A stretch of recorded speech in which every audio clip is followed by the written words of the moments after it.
Hello everyone, আসসালামু আলাইকুম। This is Mariam from Flavour Frenchy. আজকে আমি আপনাদের তৈরি করে দেখাবো কই মাছ ভুনা।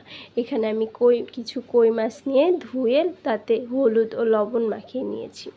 এরপর আমি একটি কড়াইতে তেল দিয়ে মাখিয়ে রাখা মাছগুলো খুব ভালোভাবে ভেজে নিব। অনেকক্ষণ সময় ধরে ভাজতে হবে। আমি প্রায় 5 থেকে 7 মিনিট সময় ধরে ভেজে নিয়েছি। এরকম পর্যায়ে আমি একে নামিয়ে নিব।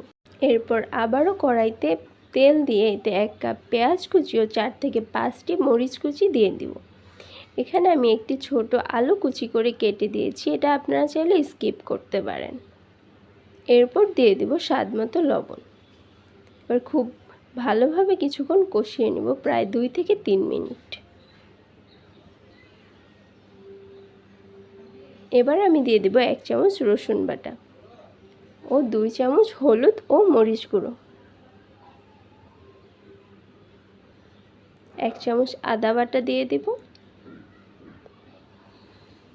এবার আবারও অনেকক্ষণ সময় ধরে আমি কষিয়ে নেব, প্রায় 5 থেকে 7 মিনিট সময় ধরে আমি এখানে কষিয়ে নিয়েছি।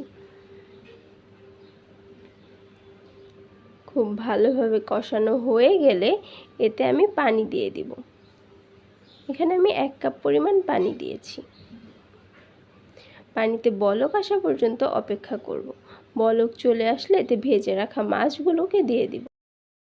প্রায় 3 থেকে 4 মিনিট জাল করার পর একে আমি তুলে নেব। ব্যাস, তৈরি হয়ে গেল কই মাছ ভুনা। আপনারা বাসায় অবশ্যই চেষ্টা করবেন এবং ভালো লেগে থাকলে লাইক, কমেন্ট এবং সাবস্ক্রাইব করে পাশে থাকবেন। সবাই ভালো থাকবেন। আল্লাহ হাফেজ।